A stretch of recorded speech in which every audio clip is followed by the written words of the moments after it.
El tema que yo quisiera centrar en el municipio de León en esta ocasión es la cuestión de la obra pública, porque sí me llama mucho la atención. Bueno, ya es un tema reiterado en análisis de diversos medios de comunicación. La inquietud o la interrogante de por qué no ocurrió nada con Rincón Bajío, ¿no? La empresa recibió una asignación directa, no concursó, no pudo con la obra evidentemente, metió en problemas a la administración, complicó la vida de esa zona de la ciudad, y luego cuando le plantean que apures los tiempos, la lanza, la deja tirada, la abandona y dice yo no puedo hacer eso, ¿no? Y no recibe ninguna sanción, poniendo en evidencia un trato muy privilegiado.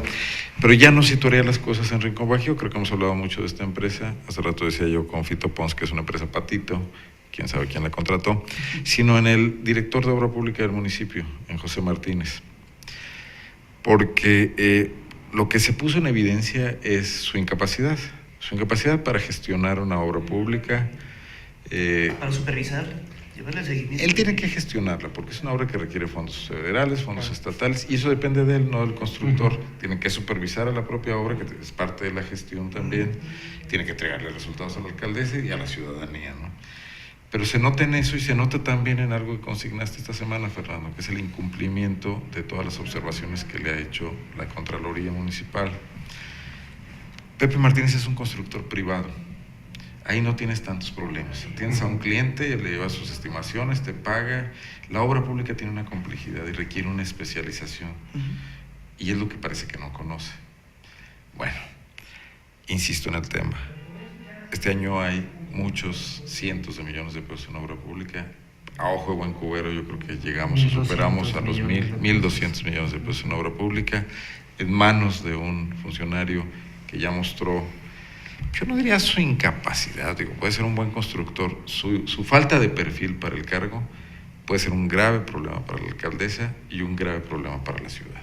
Así es, más tomando en cuenta que el modo de asignación de ciertas obras, por ejemplo, retomando el tema de la ruta del peatón que se realiza en el centro histórico, que si bien fue una licitación pública que se declaró desierta, pasa a ser una asignación directa, una decisión que recae completamente en el director de obra pública, que no tiene que andarlo consultando con nadie, no hay ningún consejo intermedio, ni siquiera la comisión de obra pública es quien pudiera dar una opinión, es exclusivamente el análisis técnico si es que se realizó. Y si alguien le sopló al oído, de todas maneras la responsabilidad es suya, porque él tiene las facultades. Así es, la ley lo faculta para asignar la obra a quien él desee, en este caso Constructora Rincón Bajío le quedó mal, pero yo también pasaría al término de qué tan autónoma es la decisión que él toma, porque para asignar la obra. Para asignar la obra, porque de manera extraoficial los radiopasillos, incluso integrantes de la Comisión de Obra Pública, apuntan a que es... La vecindad, que es el ayuntamiento de León. Efectivamente, el subdirector de Obra Pública, Misael Mexicano,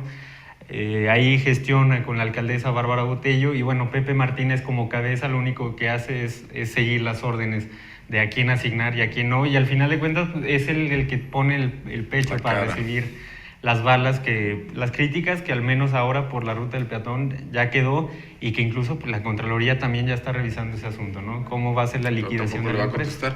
Oye, debe haber algún tipo de responsabilidades en no atender los requerimientos de la Contraloría, ¿no? No se puede hacer eso impunemente. Efectivamente, y así lo acordó la Comisión de Contraloría, el iniciar los procesos administrativos correspondientes por no contestar, porque estamos hablando de observaciones que datan de noviembre, de octubre, noviembre del año pasado. Por ahí se puede romper el hilo, por lo más delgado, no por la incapacidad, sino por las formalidades burocráticas. Y creo que el argumento que expone José Martínez es muy endeble y muy poco creíble, el hecho de que por falta de recursos humanos en dirección de obra pública, pues no se traspapelan estas observaciones, estas auditorías de la Contraloría, y no son capaces de responder o acatar los señalamientos que se hacen en el otro señalamiento muy claro, y no te dejamos hablar, Javier, pero tampoco tomas la palabra. Adelante, por favor. Es que Pepe Martínez sigue atendiendo su empresa privada, no ha delegado los mandos ahí, y entonces en obra pública pues está a medio gas, digamos, descansando mucho en su subdirector, que es Misael Mexicano, que es el que le atora y le entra a todos los temas. Entonces también es una disfuncionalidad del área, que tarde o temprano les va a seguir pegando, ¿no? Más bien ya les pegó, ya fue temprano y ya les pegó. Bueno, evidentemente hay una falta de cabeza, entonces esta parcialidad con la que atiende la Secretaría de Obra Pública, pues se combina con una... La dirección. La dirección, perdón, de Obra Pública, se combina precisamente con esa posibilidad, ¿no?, de que un mando superior pues esté encima de él, ¿no? No se me ocurre alguien más que la alcaldesa Bárbara Botello. Pero al margen de o el regidor Aurelio Martínez. Incluso el regidor Aurelio Su Martínez. primo y miembro de la Comisión de Obra Pública. En quien delega, hasta donde sabemos, la alcaldesa Bárbara delega finalmente en Aurelio Martínez ese tipo de digamos, operaciones, ¿no? Ese tipo de recomendaciones. El hecho de que él, de manera deliberada vaya y recomiende a una constructora como Rincón Bajío, en medio de una urgencia que es finalmente el desarrollar las obras del centro histórico, pues habla finalmente de una falta de, una ausencia de liderazgo dentro de la Dirección de Obra Pública, que más allá, se reconoce al final de cuentas que es un subordinado, pero no es tampoco un puesto operativo medianamente, ¿no? Uh-huh. Es un puesto finalmente también con capacidad de decisión y también para poder rebatir al final dentro de la Comisión de Obra Pública y de poner los números en la mesa. Y si tú como regidor estás instigando un área que se supone yo soy el especialista en ella, no tendrías por qué mantenerte tan servil, digámoslo así. Al final, la carpeta de obras durante el año, como bien lo mencionan, es muy amplia y la cantidad de recursos que tienen firmes no lo son. Entonces, eso es lo que al final tiene que administrar en los esfuerzos, y tiene que administrar también en su capacidad de gestión. Pero este año sí va a tener recursos. Está el préstamo. Muchos recursos. No, pero yo no cuento por ahí los llamados 200 millones que les prometió en la federación. Eso yo no los puros 600 del préstamo los va a tener que administrar Obra Pública. O sea, inclusive en esta semana también la Comisión de Hacienda, con el recurso municipal que representa el impuesto predial, el 90% de este recurso también va para obra pública. Entonces es recurso que va a asumir plenamente la Dirección de Obra Pública. Fer, se anunció, y qué bueno que lo tocas, 30 millones de pesos para iniciar el Boulevard Las Joyas en el tramo de la autopista León Aguascalientes al inicio del Parque Industrial. Fíjate que es empezar las cosas al revés, porque lo primero que habría que definir es el puente sobre la autopista. O sea, esa calle no va a tener sentido si no hay un puente sobre la autopista de cuota León Aguascalientes.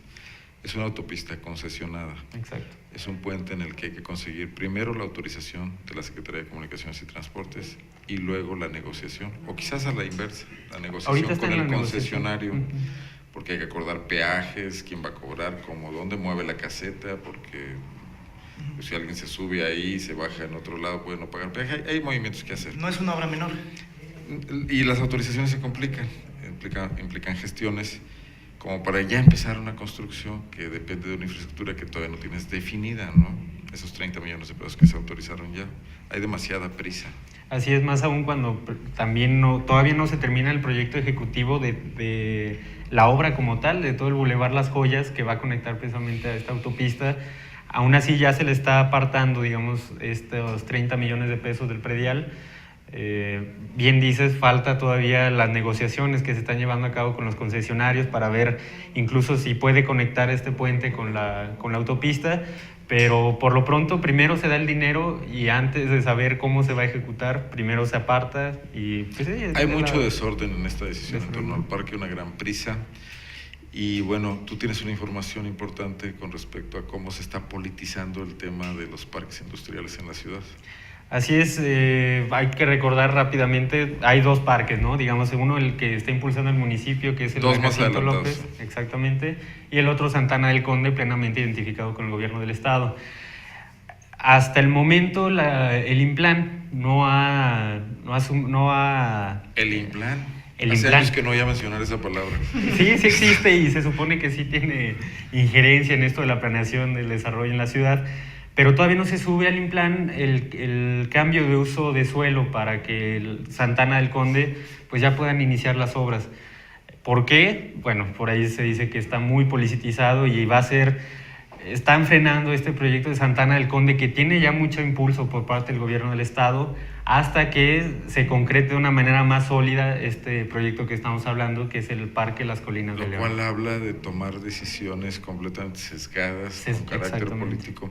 A ver, yo tengo otra versión de las cosas también, es una versión de buen nivel, en el sentido de que aprobación de la fracción panista en el ayuntamiento del Parque de las Joyas, del Parque Las Colinas de León, ocurrió como una muestra de buena voluntad que trajo una línea, por así decirlo, una instrucción, una petición desde el gobierno del estado para que Bárbara a su vez la devolviera con una cortesía política en relación a agilizar el de Santana del Conde. Entonces aquí estaría la alcaldesa, como ha hecho otras veces en el pasado, dando gato por liebre, ¿no? Obteniendo lo que ella quiso y luego no devolviendo la contraprestación, haciéndole trampa a Márquez de nuevo. Incluso se supone la coordinadora de la bancada del PAN, Marta Hernández, sería quien, bueno, a cambio del voto a favor de este parque, diría, bueno, por favor, presiona en específico a Eugenio Martínez, presidente de la Comisión del Plan, para que suba el tema a la comisión del Parque Industrial en Santana del Conde, que no le vemos como muchas ganas de que suba y se discuta para poder aprobar este cambio de uso de suelo. Pero bueno, ahí están. Que de hecho ya ha presionado Héctor López Santillana, ya lo ha dicho públicamente. O sea, en reuniones con agrupaciones empresariales. No, bueno, y lo ha dicho incluso en entrevista con los medios, que realmente el apremio que tienen ellos en su proyecto es únicamente la licencia de uso de suelo. Es decir, ese pequeño papel que finalmente maneja el municipio es el candado con el que estarían conteniendo este proyecto hasta que no terminen el propio. Pero, y a la ciudad le hacen falta, no uno ni dos, les hace falta 5 parques industriales. No, en ese sentido, Guadalajara, hay que ver. En ese sentido la ciudad tiene un retraso impresionante y con el que finalmente explican el rezago y digamos la marginación que tuvieron con el auge precisamente del clúster automotriz. Eso es algo delicado, porque al final de cuentas si colocamos a León como el centro de la catapulta, primero en capacitación de mano de obra, en la concentración de servicios, en la conectividad de la misma ciudad, es algo grave, porque al final se van con municipios que si bien no tienen a lo mejor el mismo conjunto de elementos, sí tienen la conectividad y eso al final inclinó la balanza, ¿no? Y ojo que León no es el único municipio que estaría pugnando por estos parques industriales. En el tema del Parque de Santana del Conde incluso se habla de que los inversionistas, por esta presión, esta desesperación que ya tienen porque no ven que avance el proyecto, podrían incluso estar analizando la opción de irse a Irapuato, que bueno, yo creo que al Estado le caería de perlas si quisieran irse a Irapuato, municipio panista. Seguir castigando ahora a León. 500 hectáreas en Santana del Conde, que es una buena reserva territorial para polígono industrial, contra 250, además de una topografía muy accidentada en las colinas de León, no aprovechable al 100%. Bueno, si quieren dejamos aquí el tema que va a seguir muy vigente las próximas semanas. Para tocar rápidamente la cuestión de la Secretaría de Comunicaciones y Transportes, su delegación Guanajuato, su centro ST, el delegado Leoncio Pineda Goz, este personaje que permaneció oculto un año haciendo travesuras y que ahora ha salido a la luz pública para echar pleito con todo el mundo, empezando los constructores de Guanajuato, diciendo que pues sigue insistiendo en la misma, ¿no? Que él no les da obras porque ni lo buscan o no pueden, y que entonces sus paisanos hidalguenses pues sí son muy buenos. Sigue atizando al final de cuentas a los constructores. Y atizando la hoguera. Y me parece que es una decisión equivocada porque los constructores, me parece hasta el momento, han mantenido una posición muy mesurada. Los constructores en Guanajuato al final... han sido mesurados. Han sido mesurados, sí. Pues, en una posición totalmente mesurada. Yo diría, y me atrevo, que hasta miedosones. Sí, vamos, porque ellos... Porque saben que si se pelean no les dan obra. Y de por sí no les dan. Sí, no, pero finalmente es una postura una manera de manejar este tipo de demandas que les ha dado resultado a nivel estatal. Porque no se manejaba el mismo porcentaje de asignación de obra. No se habían topado con alguien tan rudo como Leoncio Pineda. Ellos presionaron desde el inicio de la administración a Miguel Márquez para que la asignación se hiciera para constructoras guanajuatenses. Se ha manejado el tema como una concesión. Más que presión fue un diálogo, porque no vi a Márquez muy resistente nunca. Ni muy... No, bueno, está obligado a acatarlo, vamos a escucharlo porque lo había mencionado desde su campaña. Entonces, les dio resultados esta postura un tanto negociadora, dialogadora, de acercarse con que me cumplan los requisitos, con eso es más que suficiente. Y no es la misma postura, ¿no? Es lo mismo, se ha encontrado con algo diferente a nivel federal. Dejamos aquí el análisis, creo que también Leoncio Pineda nos seguirá dando tema en los próximos días. Y hasta aquí también esta interlínea semanal. Gracias, Fernando. Gracias, Javier. También la revista de la UNA llega a su término. Esta semana, una semana rica en información. Yo creo que la que viene no lo será menos. Siga con nosotros, siga estas transmisiones por Zona Franca, partir de la 1 de la tarde todos los días. Ya no le digo que 2 horas porque ya son casi las 4 de la tarde, pero siempre